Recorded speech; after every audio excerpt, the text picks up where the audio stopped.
Rajobrata, Prajvara, Pratyupastita, Dada, Ha, Grim Krishnam, Ratu, Priya, Shakir Saya. Under the circumstances, the elder brother of Yavana Raja, known as Prajvara, set fire to the city to please his younger brother, whose other name is fear itself. Purport by Srila Prabhupada. According to the Vedic system, a dead body is set on fire.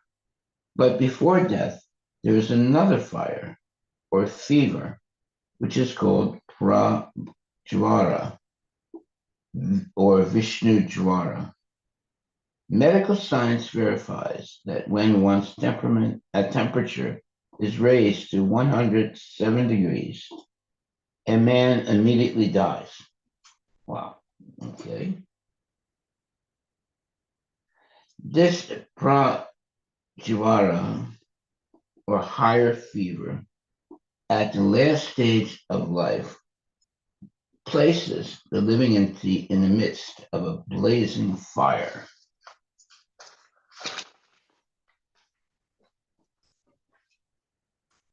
Text number 12. Second, okay. When the city was set ablaze,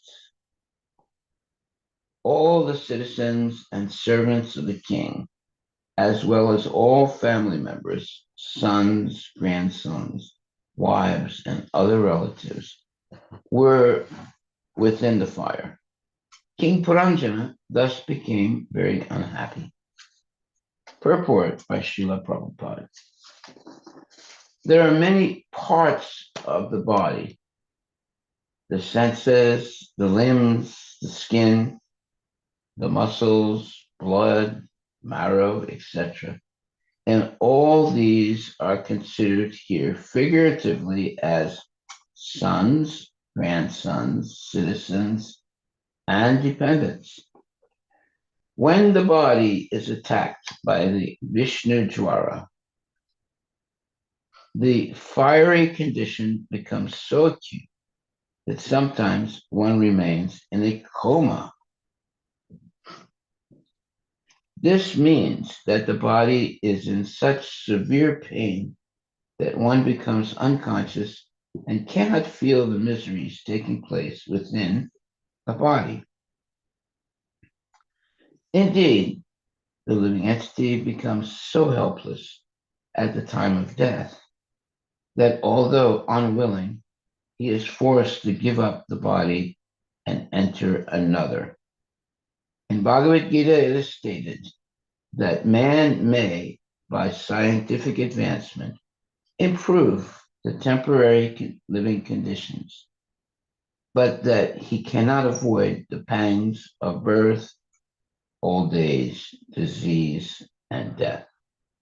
These are under the control of the Supreme Personality of Godhead through the agency of material nature. A foolish person cannot understand this simple fact. Now, people are very busy trying to find petroleum in the midst of the ocean. They are very anxious to make provisions for the future petroleum supply. But they do not make any attempts to ameliorate the conditions of birth, old age, disease, and death.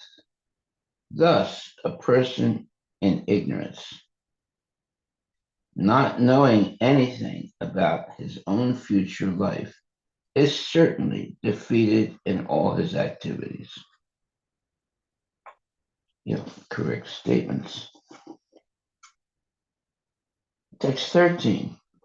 The city's superintendent of police, the serpent, saw that the citizens were being attacked by Kalakanya, and he became very aggrieved to see his own residence set ablaze after being attacked by the Yavanas. Purport by Srila Prabhupada. The living entity is covered by two different types of bodies: the gross body and the subtle body. At death, we can see that the gross body is finished, but actually the living entity is carried by the subtle body to another gross body. The so-called scientists of the modern age cannot see how the subtle body is working in carrying the soul from one body to another. This subtle body has been figuratively described as a serpent of the city, or the city's police superintendent. When there is fire everywhere, the police superintendent cannot escape either. When there is security and an absence of fire in the city, the police superintendent can impose his authority upon the citizens. But when there is an all-out attack on the city, he is rendered useless. As the life of air was ready to leave the gross body, the subtle body also began to experience pain. Text number 14. As a serpent living within the cavity of the tree, living within the cavity of a tree, wishes to leave when there is a forest fire, so the city's police superintendent, the snake, wished to leave the city due to the fire's severe heat. I don't blame him. It becomes very difficult, purport, it becomes very difficult for snakes to leave a forest when there is a fire. Other animals may flee due to their long legs, but serpents, only being able to crawl, are generally burnt in the fire. At the last stage, the limbs of the body are not as much affected as the life air. Text 15. The limbs of the serpent's body were slackened by the Gandharvas and Yavana soldiers who had thoroughly defeated his bodily strength. When he attempted to leave the body, he was checked by his enemies. Being thus baffled in his attempt, he began to cry loudly. This is a situation of a materialistic person who wasted his whole life in sense gratification. And in the last part of his life, he suddenly realized he made a big mistake, but he can't do anything about it anymore.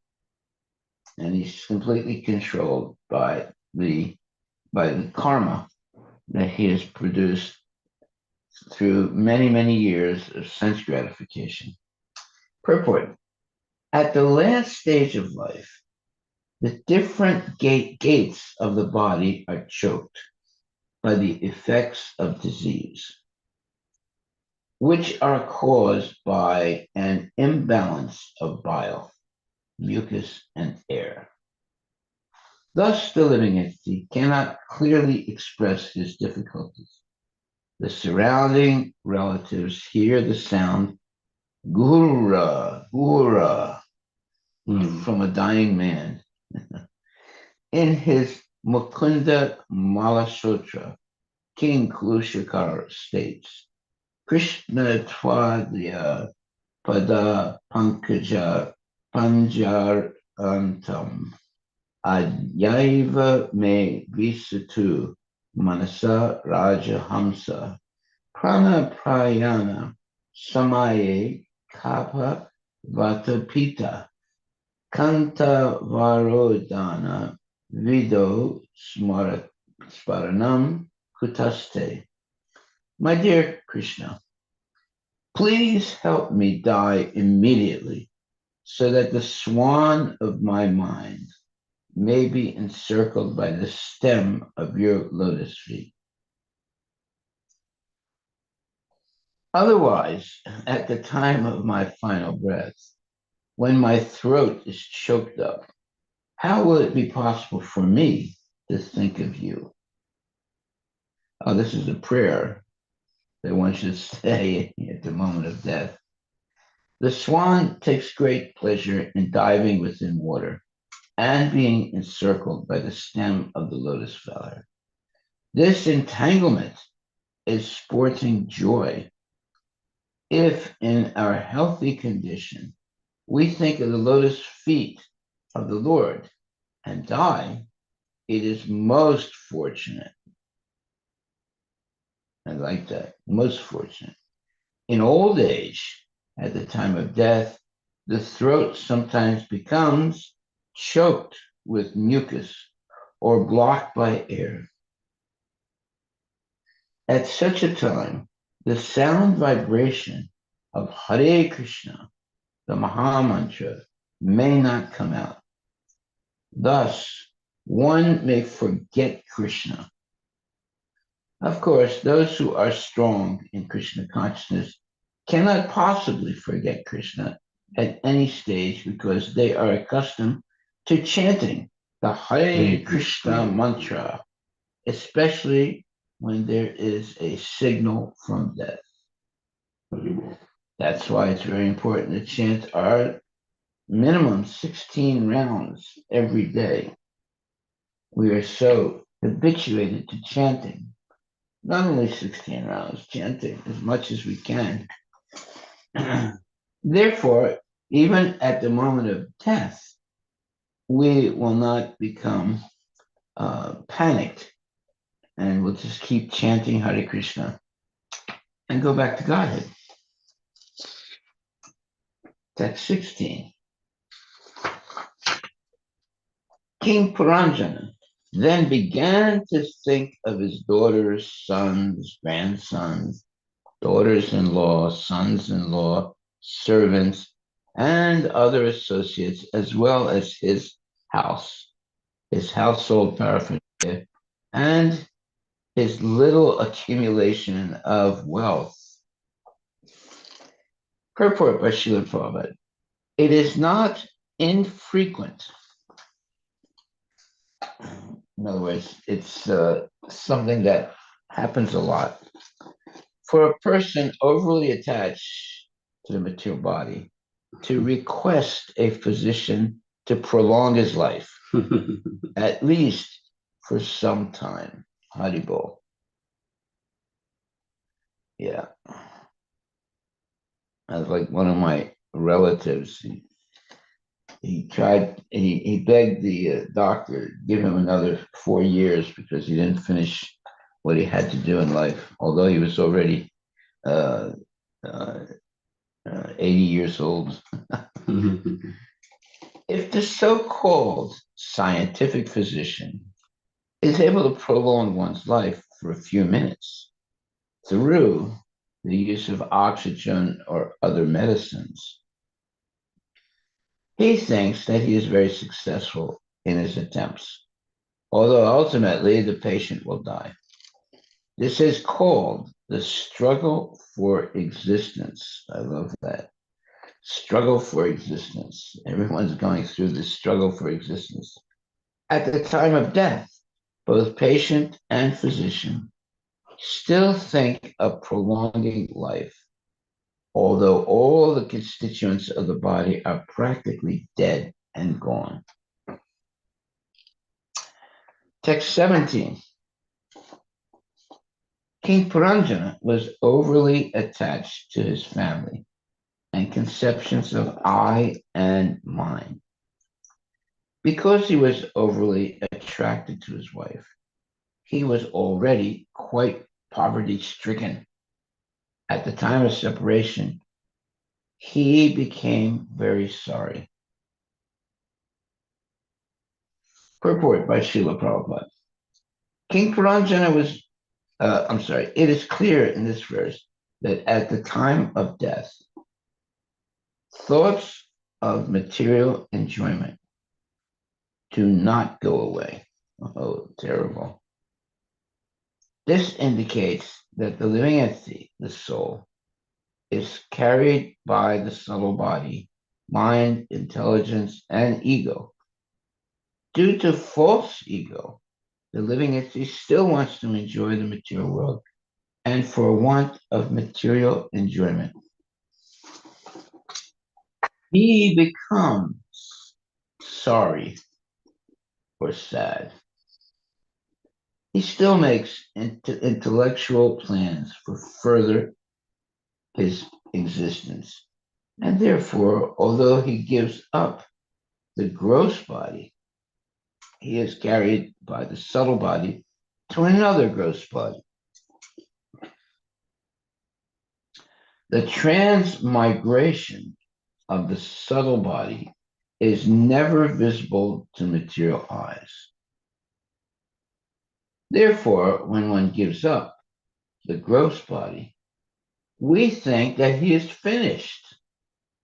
Plans for material enjoyment are made by the subtle body, and the gross body is the instrument for enjoying these plans. Thus, the gross body can be compared to the wife. For, one second.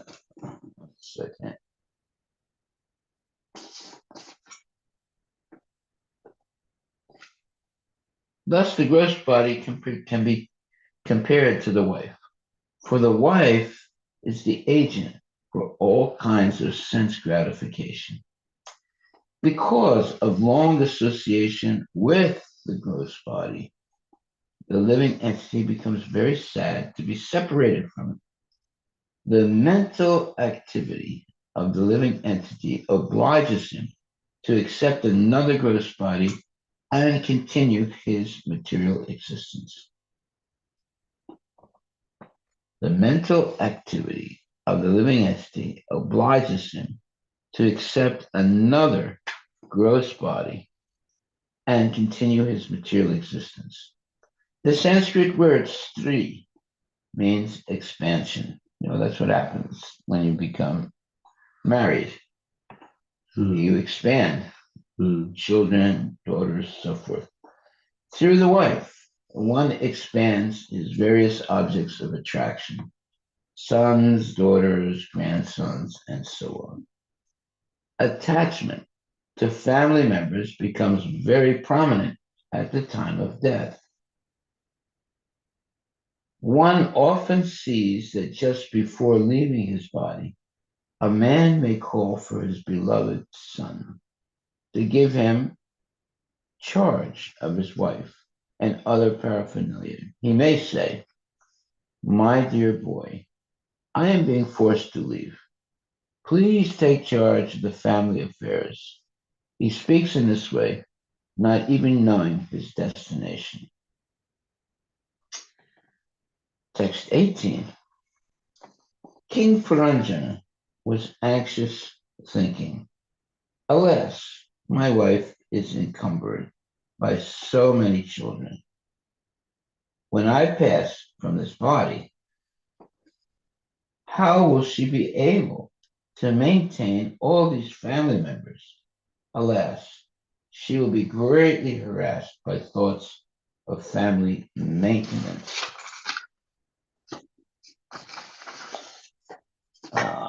Okay. These are the anxieties people have. Text, I'm sorry. Okay, text 18.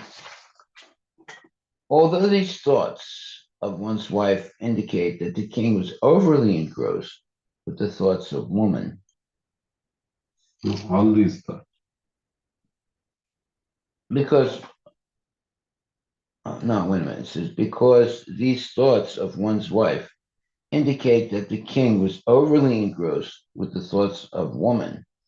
Generally, a chaste woman becomes a very obedient wife. This causes the husband to become attached to his wife, and consequently, he thinks of his wife very much at the time of death. When Prabhupada got married, after a short period, he told his father, "Hey, I don't like this woman. I'm going to get another wife." And Prabhupada's father convinced him that no, this is not a good idea. Just be satisfied or make the best of a bad bargain. And then he never really liked his wife, but he took his father's advice, and he had 5 kids, uh, but he never tried to get another wife. Although he asked his father, he said, "Look, I don't like this wife. I want another one." This is a very dangerous situation, as is evident from the life of King Puranjana. In other words, thinking of one's wife at the time of death. If one thinks of his wife instead of Krishna at the time of death,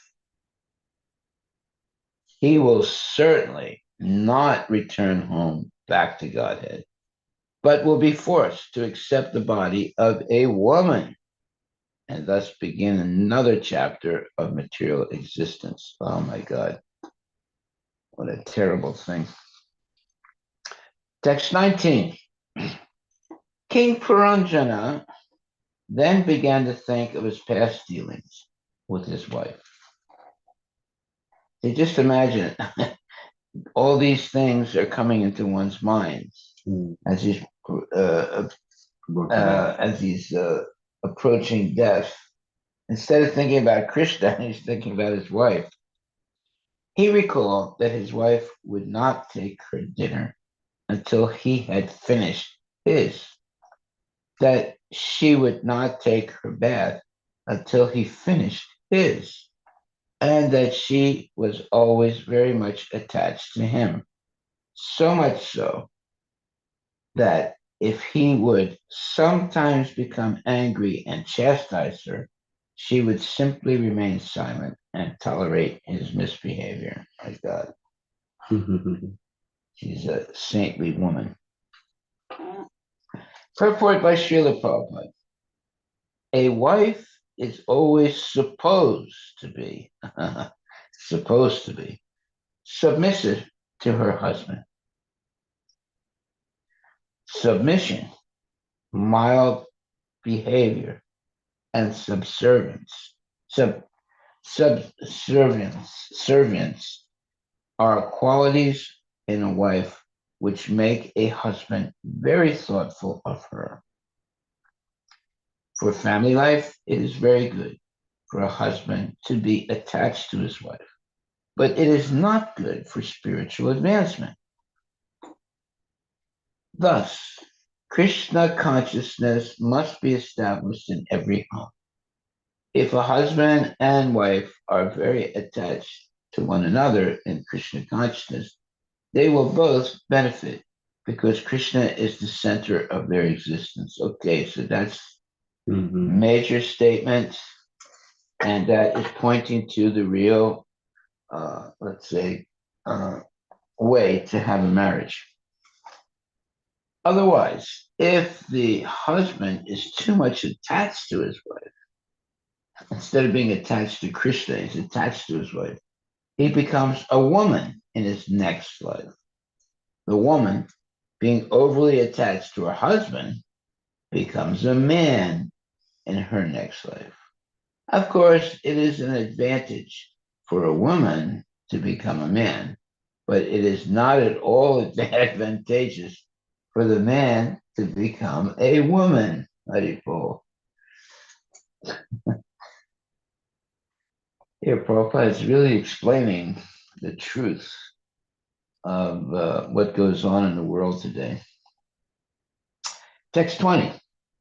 King Puranjana continued thinking how, when he was in a state of bewilderment, his wife would give him good counsel, and how she would become aggrieved when he was away from home. Although she was the mother of so many sons and heroes, the king still feared that she would not be able to maintain the responsibility of household affairs. Well, yeah, there's so many uh, people in the uh, so many people in the cemetery that are uh, indispensable people, but they're dead now. In other words, they think life can't go on without them. Purport by Srila Prabhupada. At the time of death, King Puranjana was thinking of his wife, and this is called polluted consciousness.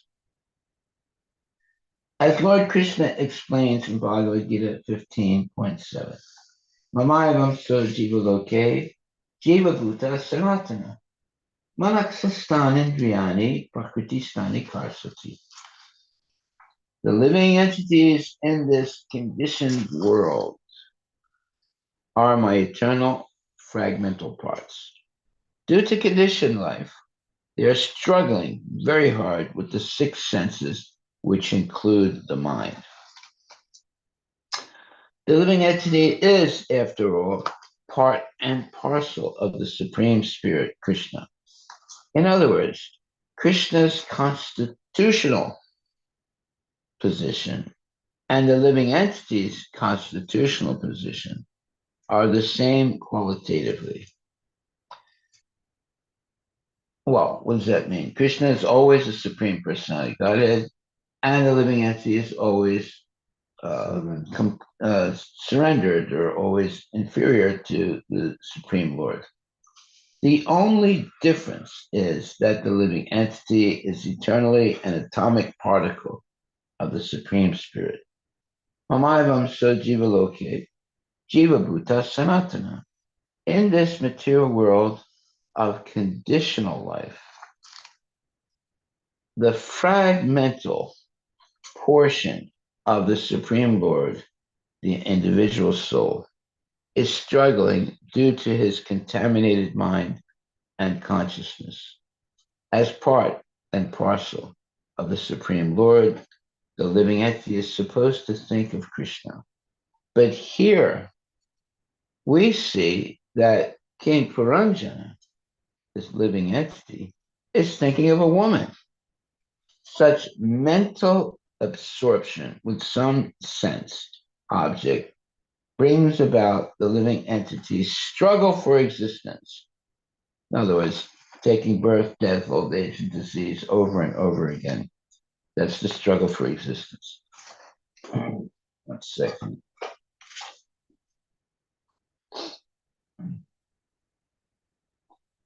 Since King Puranjana is thinking of his wife, his struggle for existence in the material world will not be ended by death. As revealed in the following verses, King Puranjana had to accept the body of a woman in his next life due to his being overly absorbed in thoughts of his wife. Thus, mental absorption in social, political, pseudo-religious, national, communal consciousness is cause for bondage. That's not only the woman or the wife, it's all these other things also that people are become attached to, even up to the moment of death. During one's lifetime, one has to change his activities in order to attain release from bondage. Yeah, change activities from sense gratification to surrender to the Lord and engagement in devotional service. This is confirmed in Bhagavad Gita 3.9, Yajna tat karmano natra loko yam karma bandhana. If we do not change our consciousness in this life, whatever we do in the name of social, political, religious, or communal and national welfare will be the cause of our bondage. This means we have to continue in material conditional life. As explained in Bhagavad Gita 15.7, Manak Sastanindriyani Prakriti Stani Karsati 15.7. When the mind and senses are engaged in material activities, one has to continue his material existence and struggle to attain happiness. In each and every life one is engaged in, the struggle to become in each and every life one is engaged in the struggle to be happy. Actually, no one in the material world is happy, but the struggle gives a false sense of happiness. That's a major statement. Very important statement. Let me read that again. In each and every life, one is engaged in the struggle to become happy. Actually, no one in this material world is happy, but the struggle gives a false sense of happiness. A person must work very hard, and when he attains the result of his hard work, he thinks himself happy. In the material world, people do not know what real happiness is. Sukham ayantikam yattad buddhigrayam atindriyam. Bhagavad Gita 6:21.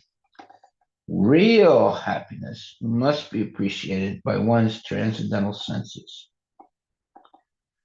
Unless one is purified, the transcendental senses are not manifest. Therefore, to purify the senses, one must take the Krishna consciousness and engage in the senses in the service of the Lord.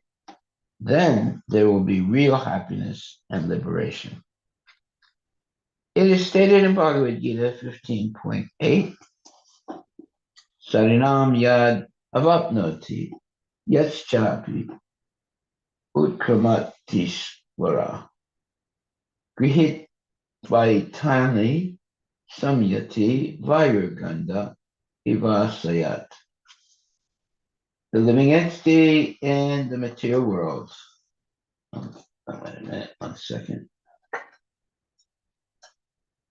The living entity in the material world carries his different conceptions of life from one body to another as the air carries aromas. If the wind passes over a garden of roses, it will carry the aroma of roses. And if it passes over a filthy place, it will carry the stench of the obnoxious things. Similarly, King Puranjana, the living entity, now passes the air of his life over his wife, a woman. Therefore, he has to accept the body of a woman in his next life. Very dangerous to think of your wife instead of Krishna at the moment of death. Text 21. King Puranjana continued worrying. Just imagine it. Moment of life, instead of thinking of Krishna, one is worrying about all his material desires. After I pass from this world, how will my sons and daughters, who are now fully dependent on me, live and continue their lives? Their position will be similar to that of passengers aboard a ship wrecked in the midst of the ocean. Hey, yeah, one thinks, oh, without me, everything will be destroyed. Purport by Srila Prabhupada. At the time of death, every entity worries about what will happen to his wife and children. Similarly, a politician also worries about what will happen to his country or his political party. Unless one is fully Krishna conscious, he has to accept a body in the next life according to his particular state of consciousness. Since Puranjana is thinking of his wife and children and is overly engrossed in thoughts of his wife, he will accept a body of a woman. Similarly, a politician or so-called nationalist who is inordinately attached to the land of his birth will certainly be reborn in the same land after ending his political career.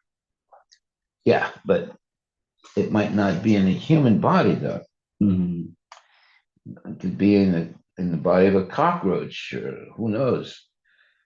One's next life will also be affected by the acts one performs during this life. Sometimes politicians act most sinfully for their own sense gratification. It is not unusual for a politician to kill the opposing party. Even though a politician may be allowed to take birth in his so-called homeland, he still has to undergo suffering due to his sinful activities. In his previous life, this science of transmigration is completely unknown to modern scientists. So-called scientists do not like to bother with these things because if they would at all consider this subtle subject matter and the problems of life, they would see that their future is very dark. Wow. Thus, they try to avoid considering the future and continue committing all kinds of sinful activities in the name of social, political, and national necessity. There it is. Yeah. Text 22. Although King Puranjana should not have lamented over the fate of his wife and children, he nonetheless did so to his miserly intelligence. In the meantime, Yavana Raja, whose name was Fear itself, immediately drew near to arrest him. Purport by Srila Prabhupada. Foolish people do not know that every individual soul is responsible for his own actions and reactions in life. As long as the living entity in the form of a child or boy is innocent, it is the duty of the father and mother to lead him into a proper understanding of the values of life. When a child is grown, it should be left up to him to execute the duties of life properly. The parent, after his death, cannot help his child. A father may leave some estate for the children's immediate help, but he should not be overly absorbed in thoughts of how his family will survive after death. Very important. This is the disease of the conditioned soul. Not only does he commit sinful activities for his own sense gratification, but he accumulates great wealth to leave behind so that his children may also gorgeously arrange for sense gratification. Wow. In any case, everyone is afraid of death, and therefore death is called Maya, or fear. Although King Puranjana was engaged in thinking of his wife and children, death did not wait for him. Death does not wait for any man. It will immediately carry out its duty. Since death must take away the living entity without hesitation, it is the ultimate God realization of the atheist. Yeah, all throughout life, the atheists avoid uh, thinking of God, thinking of death. But as they approach the moment of death, they become very, very uh, fearful of what's going to happen to them.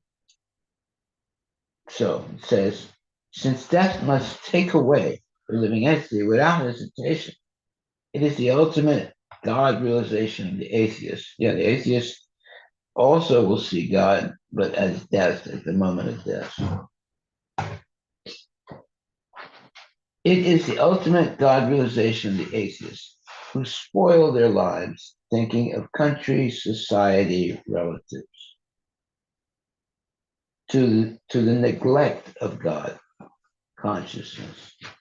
In this verse, the word atad arhanam is very significant, for it means that one should not be overly engaged in welfare activities for one's family members, countrymen, society, and community. None of these will help a person to advance spiritually. Unfortunately, in present day society, so-called educated men have no idea what spiritual progress is. Although they have the opportunity in the human form of life to make spiritual progress, they remain misers. They use their lives improperly and simply waste them in thinking about the material welfare of their relatives, countrymen, society, and so on. One's actual duty is to learn how to conquer death. Wow, there it is. A major statement. One's actual duty is to learn how to conquer death. Lord Krishna states the process of conquering death in Bhagavad Gita 4.9.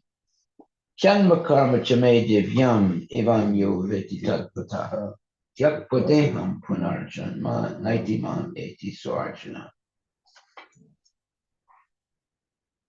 One who knows the transcendental nature of my appearance and activities does not, upon leaving the body, take his birth again in this material world, but attains my eternal abode, O Arjuna.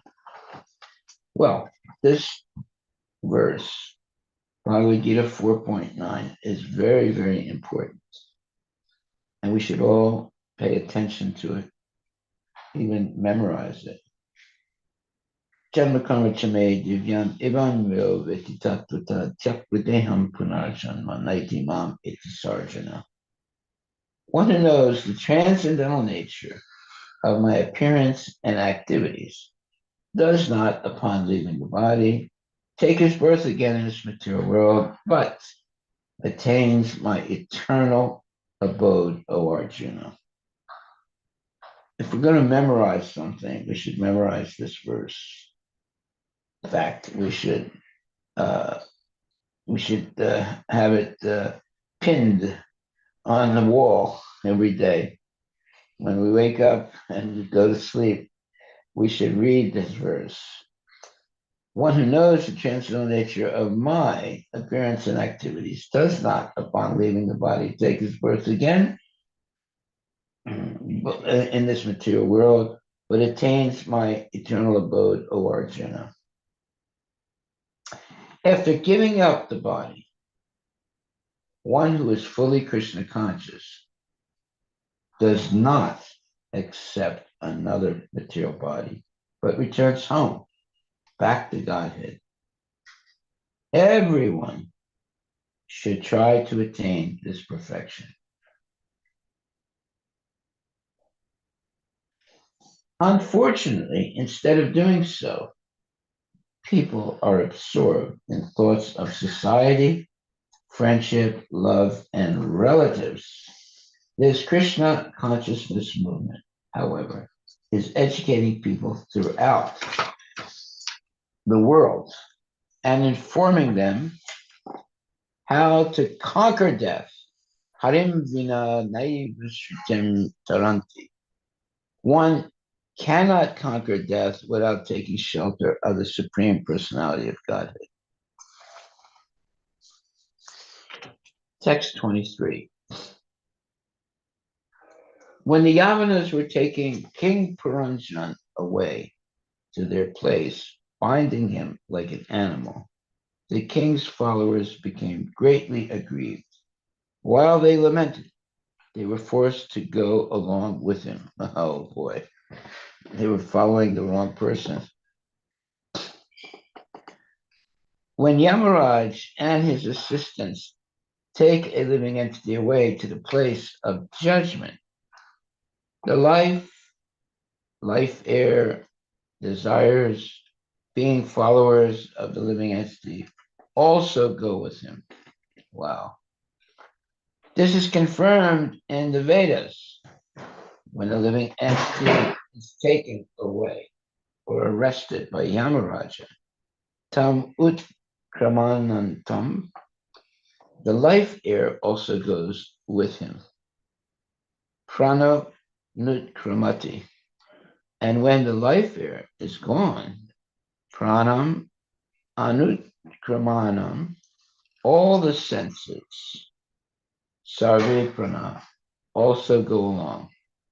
Anutkramana, when the living entity and the life air are gone, the lump of matter produced of 5 elements, earth, water, fire, air, and ether, is rejected and left behind. Yeah, you have a dead body. The living entity then goes to the court of judgment. Wow. And Yamaraja decides what kind of body he is going to get next. People don't know there's a court of judgment. And Yamaraj is the judge. This process is unknown to modern scientists. See, they don't know anything about it. Every living entity is responsible for his activities in his life. And after death, he is taken to the court of Yamaraja, where it is decided what kind of body he will take next. Although the gross material body is left, the living entity and his desires, as well as the resultant reactions of his past activities, go on. It is Yamaraja who decides what kind of body one gets next in accordance with his past actions. Well, that's a very important statement. Text 24. The serpent, who had already been arrested by the soldiers of Yavana Raja and was out of the city, began to follow his master along with the others. As soon as they all left the city, it was immediately dismantled and smashed to dust.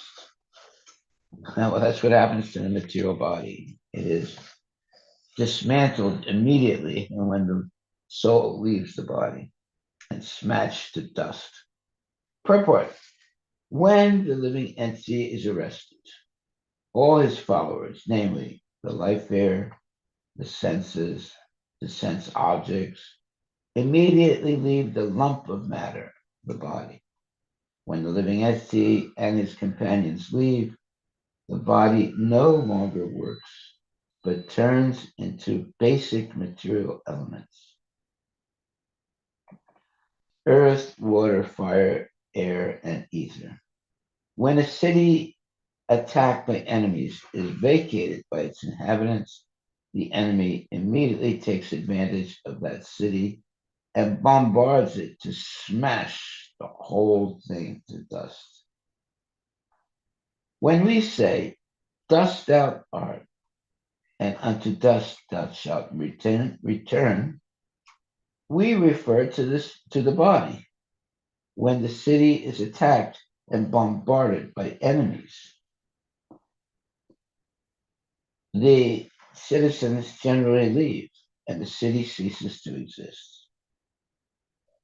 It is a foolish person who engages in improving the condition of a city without caring for the citizens or inhabitants.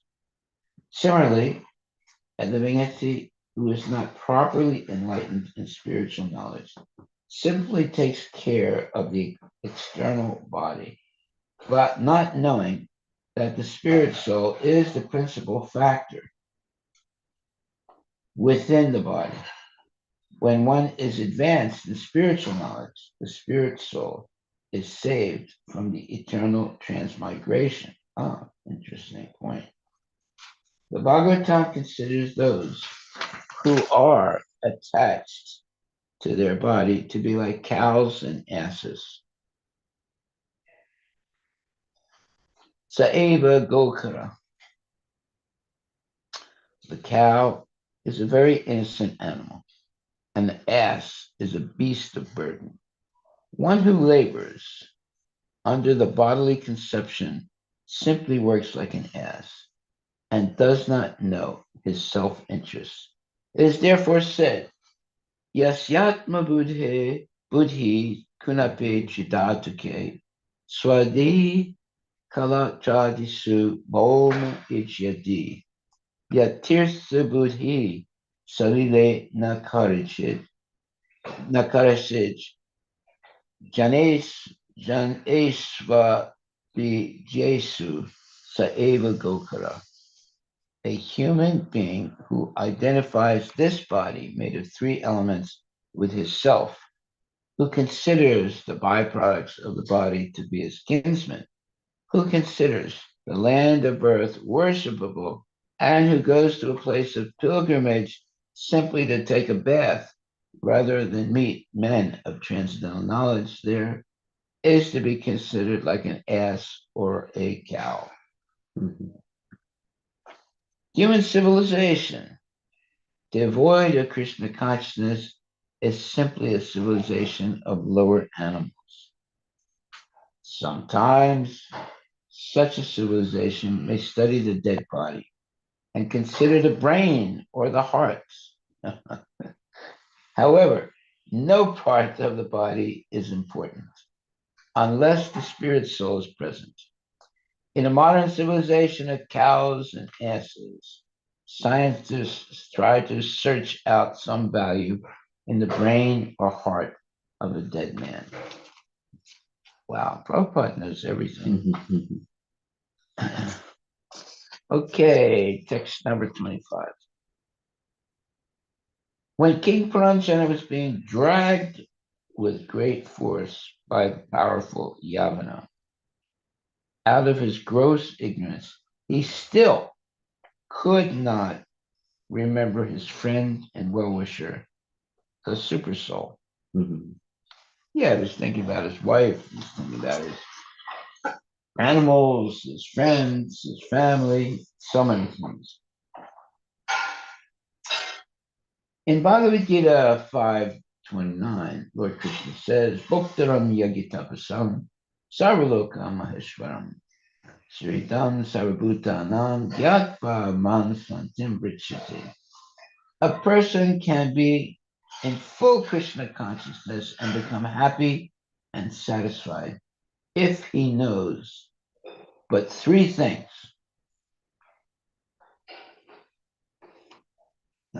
Three things. Namely, that the Supreme Lord Krishna is the enjoyer of all benefits, that he is the proprietor of everything, and that he is the supreme friend of all living entities. Okay. That the Supreme Lord Krishna is the enjoyer of all benefits, that he is the proprietor of everything, and that he is the supreme friend of all living entities. Three things that we should ultimately understand. If one does not know this and functions instead under the bodily conception, he is always harassed by tribulations offered by material nature. In actuality, the Supreme Lord is sitting by the side of everyone. Ishvara Sarvabhutanam Hridese Rijuna Tishtati. Bhagavad Gita 1861, meaning that the soul is accompanied by the super soul in all living entities. The living entity and the super soul are sitting side by side in the same tree, but despite being harassed by the laws of material nature, the foolish living entity does not turn toward the Supreme Personality of Godhead for protection. All right, that's the best protection you can have, surrendering completely to Krishna. However, he thinks that he is able to protect himself from the stringent laws of material nature. This, however, is not possible. The living entity must turn toward the Supreme Personality of Godhead and surrender unto him. Only then will he be saved from the onslaught of the powerful Yavana or Yamaraja. Okay, so it says, this, however, is not possible. That is, to become free from the stringent laws of material nature. This, however, is not possible. The living entity must turn the Supreme Personality, must turn toward the Supreme Personality of Godhead and surrender unto him. Only then will he be saved from the onslaughts of the powerful Yamaraj. The word Sakayam, friend, is very significant in this verse because God is eternally present beside the living entity. That's a very comforting realization to know that God is always beside the living entity. We should meditate on that. We should know that. We should live with that as real knowledge that God is always in our heart and is our well-wisher. And he can give us knowledge and remembrance, but he also can give us forgetfulness. The Supreme Lord is also described Suridam, ever well-wisher. The Supreme Lord is always a well-wisher. Yeah, we should all become well-wishers. Just like a father or mother. Despite all offenses of a son, the father and mother are always the son's well-wisher. Yeah, that's true. Similarly, despite all other offenses and defiance of the desires of the Supreme Personality of Godhead, the Lord will give us immediate relief. Wow, immediate relief, very important. from all the hardships offered by the material nature, if we simply surrender unto him, as confirmed in Bhagavad Gita, Mam eva ye prapadyante mayametam taranti, which says, but unfortunately, due to our bad association and great attachment for sense gratification, we do not remember our best friend, the Supreme Personality of Godhead. Mam evaye prapadyante mayamitam tarantite. Yeah. We will, if we are Krishna conscious, we can remember Krishna at the moment of death. But if we're not Krishna conscious, we will forget everything and will remain attached for sense gratification and completely forget about Krishna. Okay. Text number 26. I think we'll stop right there. Mm-hmm. Are there any questions, comments, or points of discussion? Any questions, comments, or points of discussion? Hare Krishna Guru Maharaj, please accept my humble present request. All glories to Srila Prabhupada. Am I audible? Yes. I can hear you. Go ahead, please. So Guru Maharaj, I wanted to ask, so I feel like that I have made a lot of mistakes and not taken Krishna consciousness very, very seriously. So how do I not lament about the past? How can you That I have not wasted lament? so much time. How can you not lament about the past? Lament about the that I have wasted so much time and instead focus on doing right things. Well, the way you can remedy that is to do the right thing the rest of your life and learn from your mistakes. If we learn from our mistakes, we become intelligent and we will know how to act properly. If we don't learn from our mistakes, we'll make the same mistakes over and over again, right up to the moment of death, and we'll be always lamenting. Oh, I should have done this. I should have done that.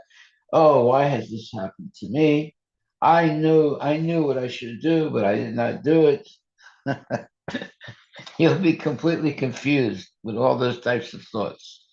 But if you do the right thing, surrender completely to Krishna with the help of genuine devotees, always stay in the association of genuine devotees, always chant your rounds every day, and be completely surrendered to Krishna by hearing and chanting most of the time, if not all the time, of Krishna consciousness, hearing and chanting and remembering Krishna, then we make spiritual progress. Otherwise, we'll make the same mistakes over and over again, and we'll be confused.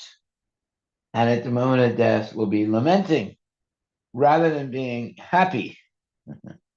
There's no reason to lament at the moment of death if we have followed the rules and regulations of Krishna consciousness and actually develop love and devotion for Krishna, because now we're going to see Krishna.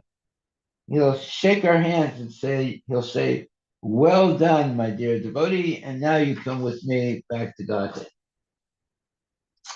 That's what happens when you're a serious devotee, not engaging in any nonsense activities and always depending on the mercy of Krishna.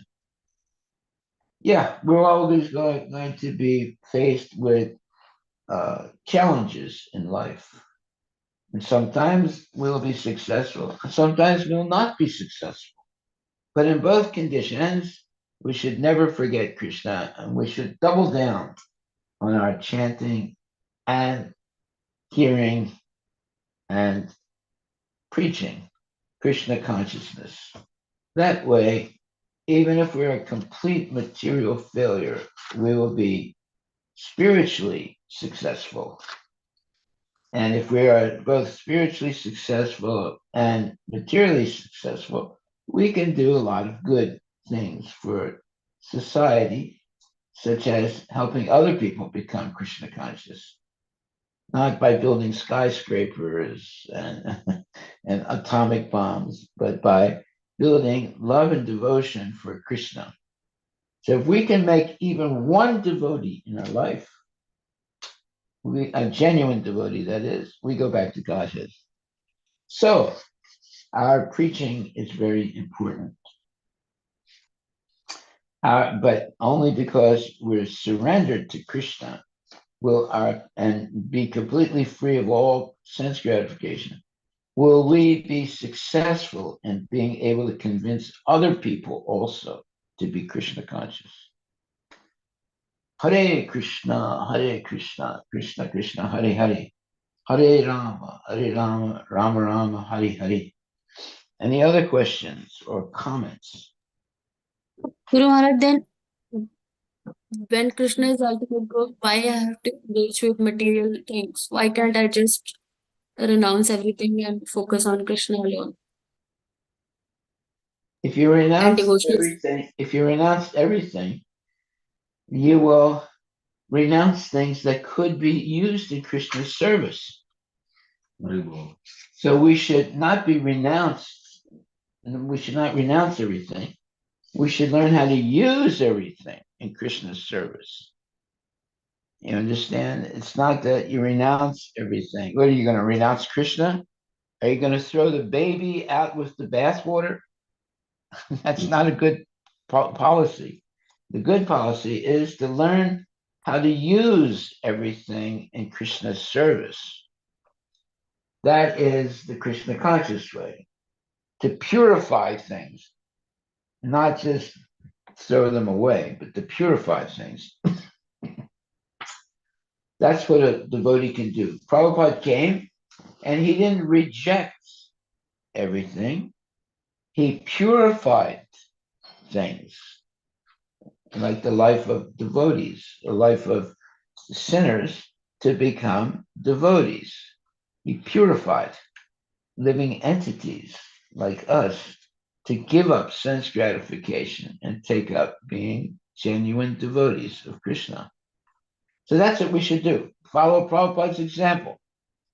Become a pure devotee and then help many other people become pure devotees. That should be our vocation in life.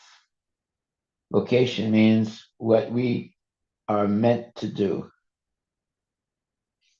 We're not meant to just make money and spend money. We're meant to learn about Krishna and spread Krishna consciousness.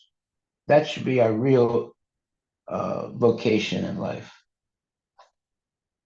Okay, any other questions or comments?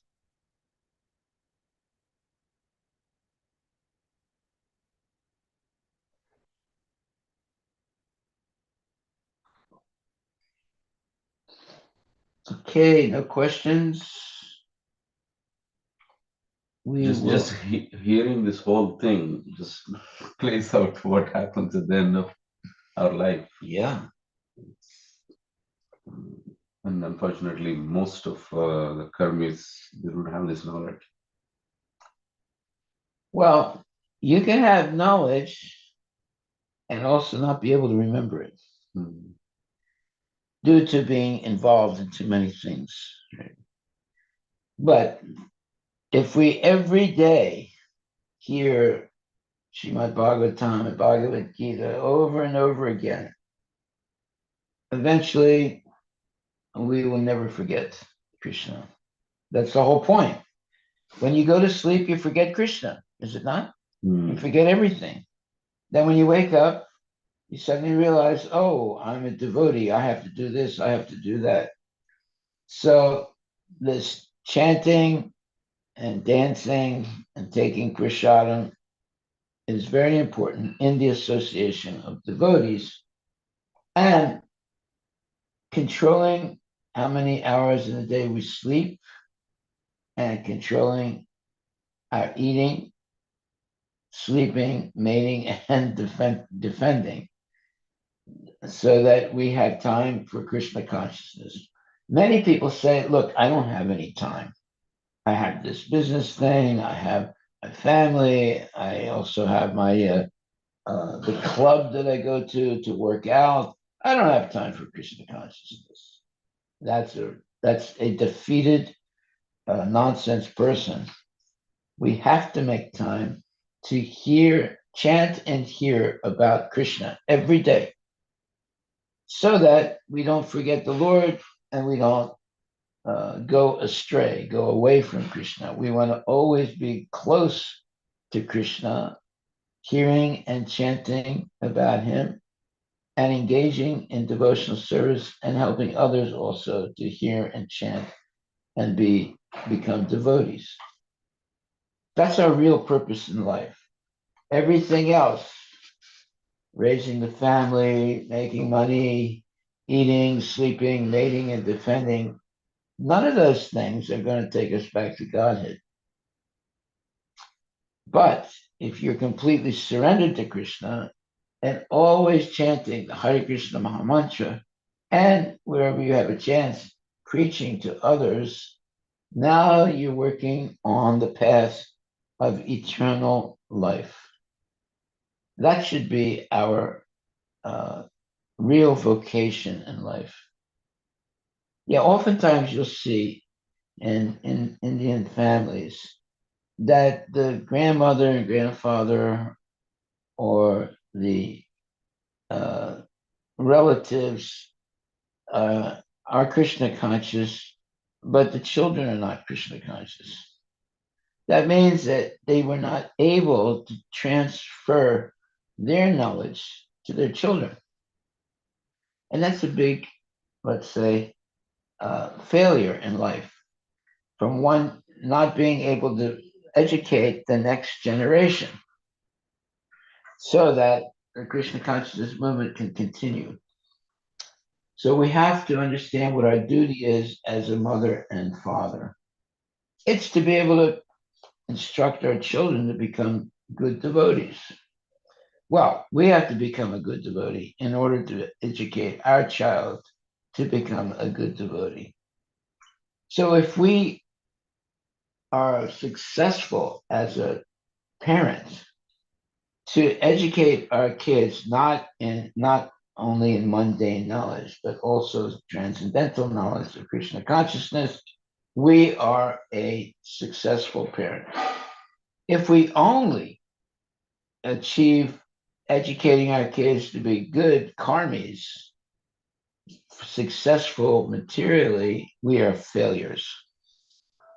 And the child is going to be a failure. And basically, we have cheated our child by not giving them Krishna consciousness. Hare Krishna, Krishna Krishna, Hare Hare, Hare Rama, Rama Rama, Hare Hare. All glories to Srila Prabhupada ki jai. Hare Krishna Mahamantra ki jai. Srimad Bhagavatam ki jai. Bhagavad Gita Grantaraja ki jai. Okay, my dear devotees, I think we'll stop here for 11 hours and pick it up again. Unless somebody has a question or a comment.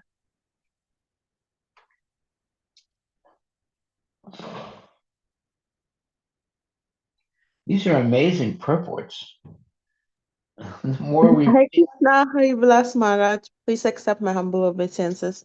I would like to add a comment that usually in Hindu families, they say, wait till you're old, about 60 plus, then you can start Krishna consciousness and think of Krishna, because that's closer to the time of death.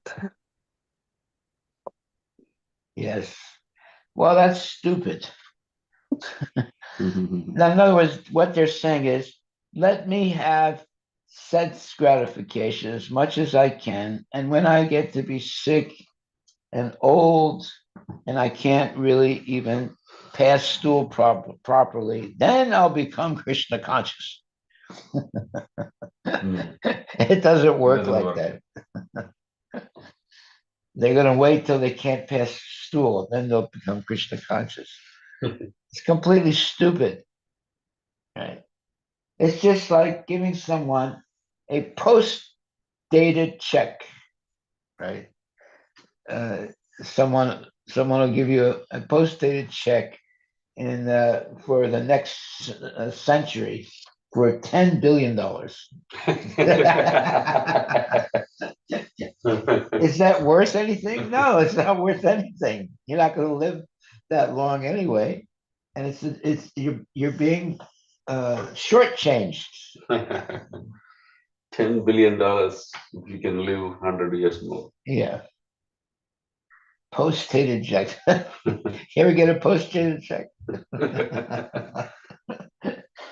No, we should immediately take the Krishna consciousness and act under the protection of Krishna in this lifetime.